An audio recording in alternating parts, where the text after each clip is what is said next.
Thank you for joining us for another episode of Something to Talk About. I hope you're having a wonderful evening. We are again at King's. The hospitality is just abundant here in Tamuning. We tonight are having another double header. We're going to be talking to a couple of new doctors who have flown in to Guam and have made it their home. They're with the Guam Regional Medical City. She's a cardiologist. He's a urologist. Doctors are in the house coming up in a minute. And then later on, we'll be talking to a couple of folks from the Island Girl Power, for one, but they're involved in a project called Friends of the Park Project.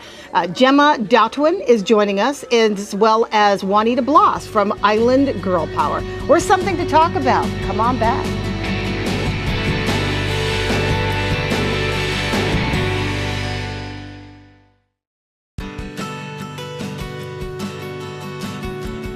And welcome back to Something to Talk About. I hope you're having a lovely evening tonight. We are at King's Restaurant in Tamuning, and we have a couple of doctors in the house. Hello, doctor. Hello, doctor. Hello. What is that? Is that there's a movie?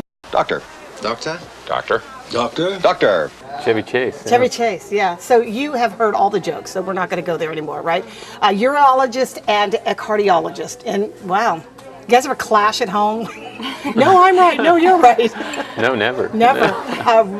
Dr. Ramsey Shishakli, I'm sorry, right? That's right. And Dr. Marianne Holland, how are you? Good. Guess which one's the cardiologist and the avid runner? Guess which one's the urologist? You couldn't tell.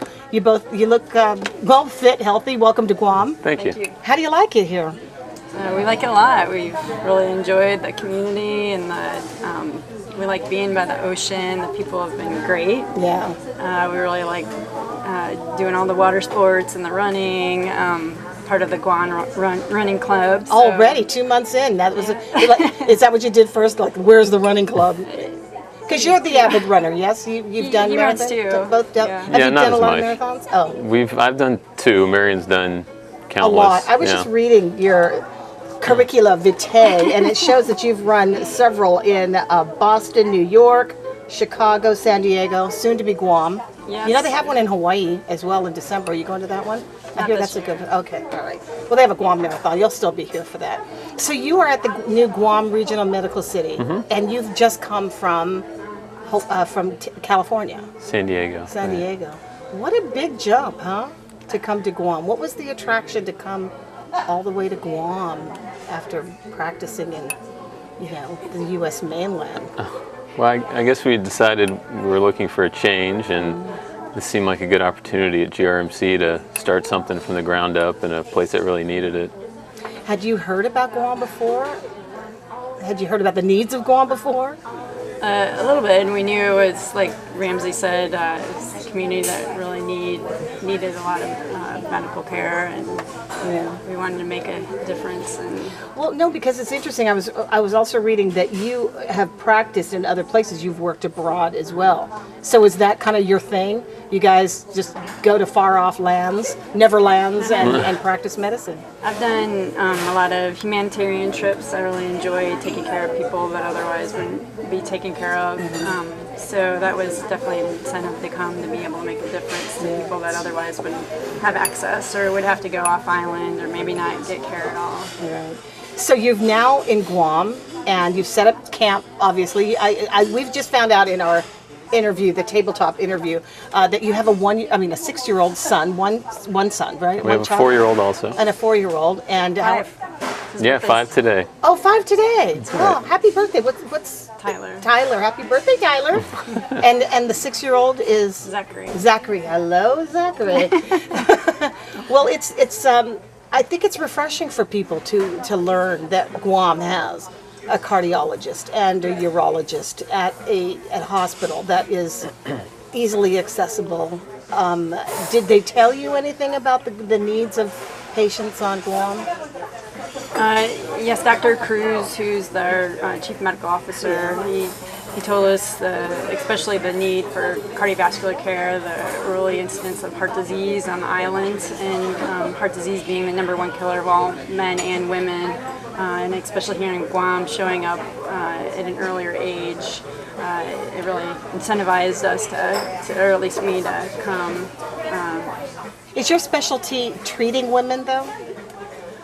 or necessarily? My specialty is cardiology and subspecialty electrophysiology, so doing rhythm disorders, pacemakers, defibrillators, devices that help the heart beat better.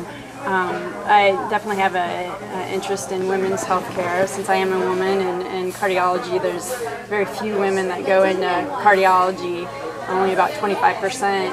So I see it as a big need to have women cardiologists take care of women. Often women are undertreated. They often think of cardiovascular disease as a men's problem, and we're learning more and more that it isn't. And in fact, it's the #1 killer of women, and it kills more women than men per year. It kills more women than even any cancers combined. Wow. So I think it's really important to have women in the field and taking care of women. Aren't the symptoms also different in women? They are. The typical symptoms for somebody who's having a heart attack is a crushing chest pain, and women often will have atypical symptoms such as nausea, or they'll have fullness in their stomach, they'll have pain that radiates to their shoulder, sometimes their jaw.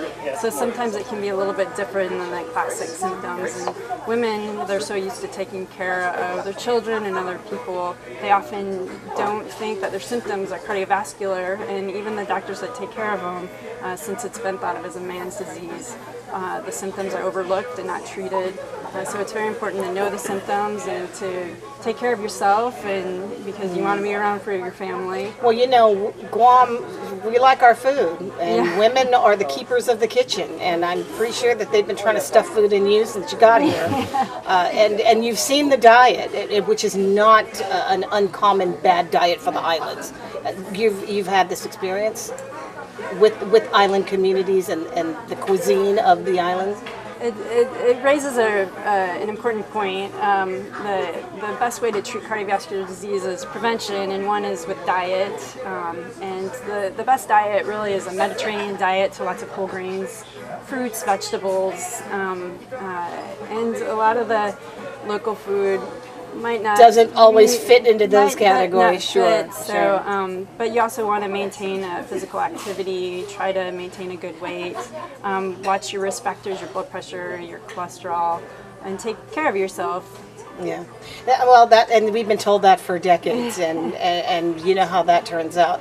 I'm interested in your name, Dr. Ramzi Shishakli. You are from Syria, you said? My father is Syrian. My mother's from Alabama. Oh, look at that. So I'm a bit of a mix. How did that come together? In Texas. My dad was... that's the melting pot of the world. That's right. Yeah, he was doing some of his schooling in Texas, and they got set up on a blind date. Oh, wow. Now, are you both from Texas originally, or you're from Texas originally? I grew up overseas, but I claim Texas as home now. As home. My family has moved back there. Okay. And Marion, how about you? I'm from the Midwest, Illinois. Okay. Wow, you're a long way from home, huh? Yeah. Yeah. I think it's really interesting because I think the way that this has been marketed, which is kind of interesting, is that you guys are married, both doctors, both coming to Guam, both in 2 different specialties. Isn't that interesting? Getting the... Yeah. Yeah. We met in medical school, and... Yeah. Oh, you met in medical school? We did. Where did you, in Texas. Texas, okay. Right in Houston. Wow. Texas Some seems many to be years the ago now, breeding yeah. spot because your parents were met in Texas. That's right. You had a whole generation of people at Texas, like the romantic spot of the world. Who knew? And so you met in med school, and then what happened? Well, we got married in 2006, and That we were joking about. That was the year of where marital bliss started, right? Right. Yes, indeed. And it's been uphill since. No, I'm kidding. every I'm day kidding. better Every than the day. last. Yes. Yeah. So you went to med school, then you decided to move away and just go wherever the road took you. Yeah, I That's guess we ended in. adventurous. Well, we have family in San Diego, which Yeah. is why we settled there, and we enjoyed it. We were there for 7 years. It was a good time. It sure makes going to far off places much eeasier when you're doing it with a spouse or a companion, doesn't Sure, it? Yeah. absolutely. So have you adjusted to the Guam life? Yeah, we enjoy it. It's very easy easy pace. People are great. They've been really welcoming. The boys love their school, and Yeah. they really love the island. And so, what do you do on your off time? You run, and you. Yeah, the running's been harder. It's a bit hotter. It's a bit more humid. Right, But we're it's- adjusting. Yeah, it's thick. It is. The air is pretty thick over here. How's your hair doing? All right? Yeah, a little bit frizzy, yeah, it is. I know. I'm sorry about that. It gets better. I promise you. Around Christmas time, we don't have seasons here, but it does. I promise you, it'll get better. We had a lot of ocean stuff for you to do. Being in the water is definitely. So have you been in? We have. It's much Yeah. nicer. It's much warmer than San Diego Isn't was. it? Yeah. It's kind of toilet bowl-ish. Yeah. That's the toilet bowl temperature is what we call that. Now, where are you when your practice is in the actual facility? Your offices are in the actual facility. Well, we have clinics that just opened on Harmon Loop. Right, right. Because the hospital is not quite completed Okay. yet. But then eventually, when the hospital is done, we'll probably be based out of that. Yeah. So, did you guys find a place to live near the hospital? All right. Yeah. Well, you're settled in then. You don't We need are. anything. This Yeah. is going to be different for you though, being in a warmer climate during the holiday season, huh? Well, California's pretty warm. Yeah. Well, you haven't felt warm in the Right, desert yeah, yet. You can't see your breath when you walk out on Christmas morning. Right. I know it's going to be a little bit of a shock for you. Well, we look forward to seeing you around in the community, you. and you're always welcome to come on the talk show thank you. on the radio and on television anytime you guys feel a need to talk about urology or cardiology. But it is actually very refreshing to have people, medical professionals, who want to come to Guam because we have been lacking for many years. So it's a good thing for all of us. Yeah, we're very excited to be here. And we're happy to have you, Doctor. Doctor, Thank you. it's a pleasure. All right. Coming up next, Gemma Dotwin from the Friends of the Park Project, and then Island Girl Power's Juanita Blas. You know her face and you know their story. A few things are coming up, and this is Family Violence Month. We'll talk about that and many other things. There's something to talk about. Come on back.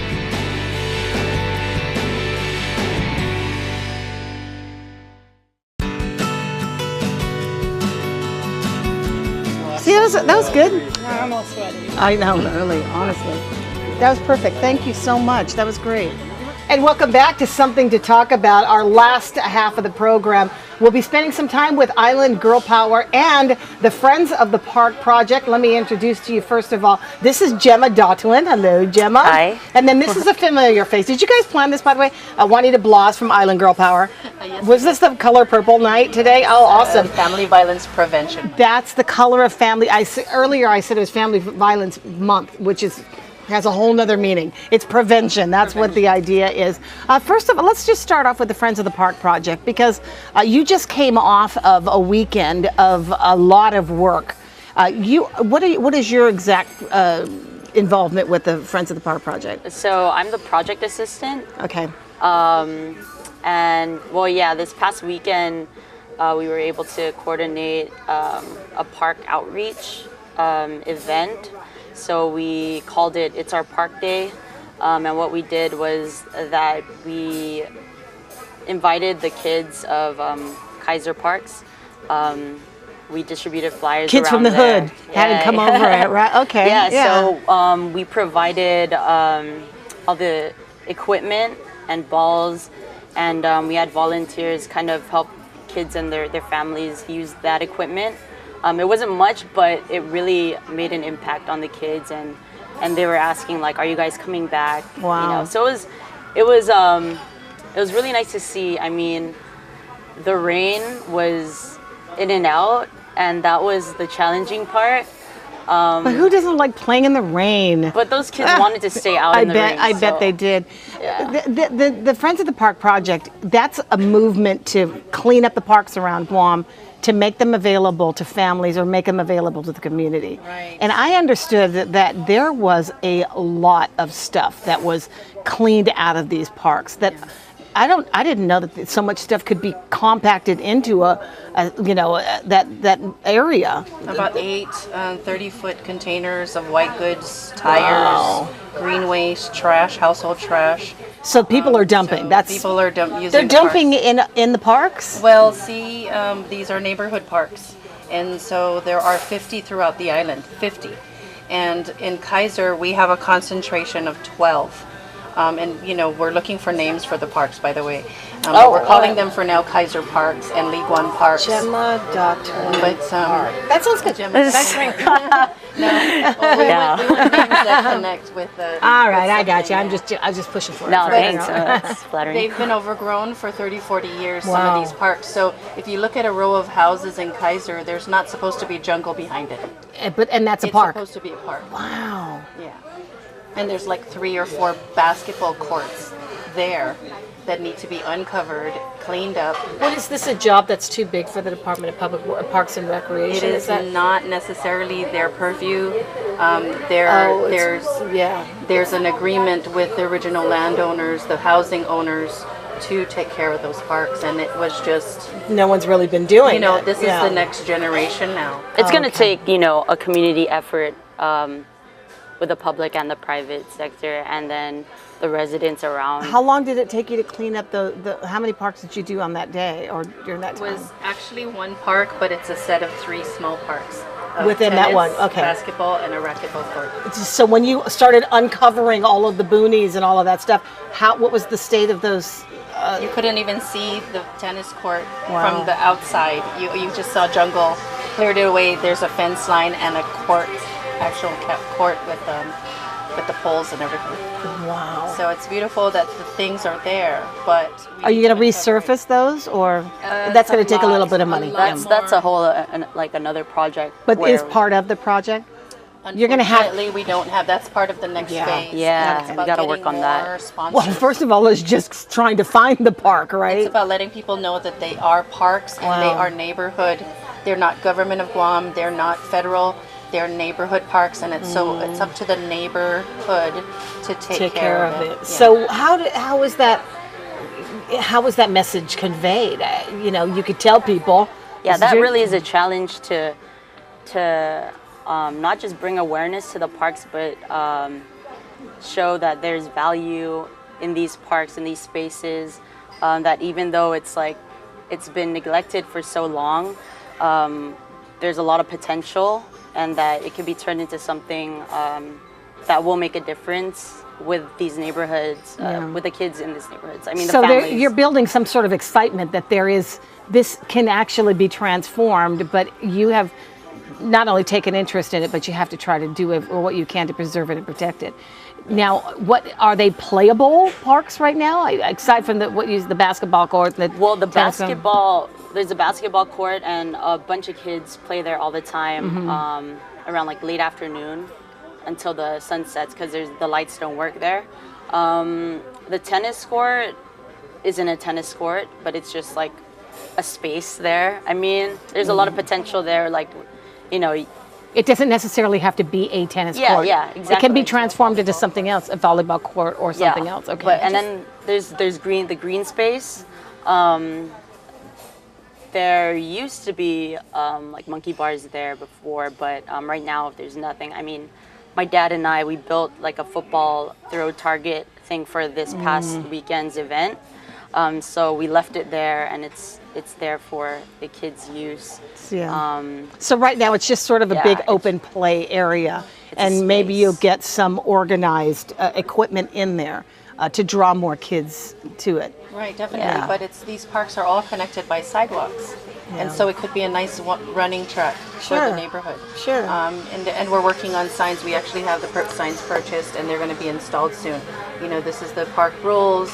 These are the partners that we're involved in, and this is a bulletin board of activities that are going to be coming to the park. The whole thing that we're trying to pull together. The thing we have to remember is the coaches that are coaching now came from these neighborhoods. And these parks might have been in full function when they were kids. Right. A lot of the coaches that I know played in those parks. And so how are we going to encourage the next generation of coaches, of athletes, of teachers, PE teachers? We need to clean the parks. Where did you grow up, John? What village did you grow up in? Manilao, Manilao. Ladi Heights. Did you have you're avid athlete, okay? You went through what 4 year your entire high school career was spent where? Volleyball? What did you play? Just Basketball, volleyball, everything. everything. Yeah. So was there anything in your community, in your neighborhood, a place where you guys went, or? Actually, no. There are a lot of boony dogs out there, but Yeah. I was just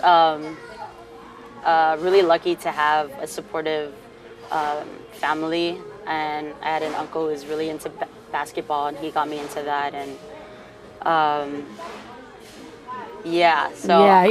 wish I had a park that was like right across. And the funny thing is, it's been there for all of these years. Isn't that Oh, interesting? we didn't know it. We just came Yeah. across it when we were looking at the renovation of our Island Girl Power buildings. The park is not even 2 minutes from where we're at. Amazing, amazing. Well, I just read the final report for the Friends of the Park project. Pretty impressive work that has been done. You were able to secure some funding for some of this to happen. Yes. Yes, Is, and that's through the Office of Minority Health and the Non-Communicable Disease Consortium. okay. It's all about beating down childhood obesity, diabetes, cancer, heart disease through changing the environment that we live in. Yeah. And lots of wonderful corporate sponsors have come through. And Look into that supported us. camera and tell them what you need. Well, we still really need on the sponsorship side, we need sponsors to come out and help us with things like the resurfacing, things like security posts, just to make sure that the places that are not supposed to be driven in aren't.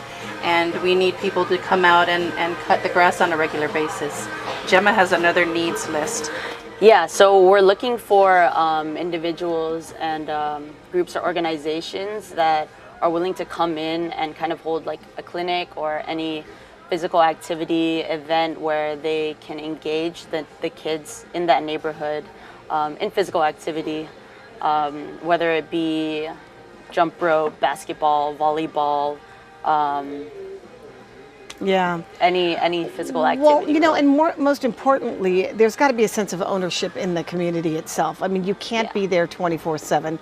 You got to start telling on people. I think you have to start telling on people who are driving up and dumping their garbage in the middle of a common area. What we're trying to do is getting the residents and the kids around that area involved in, Saturday in the Park, in actually contributing to the park.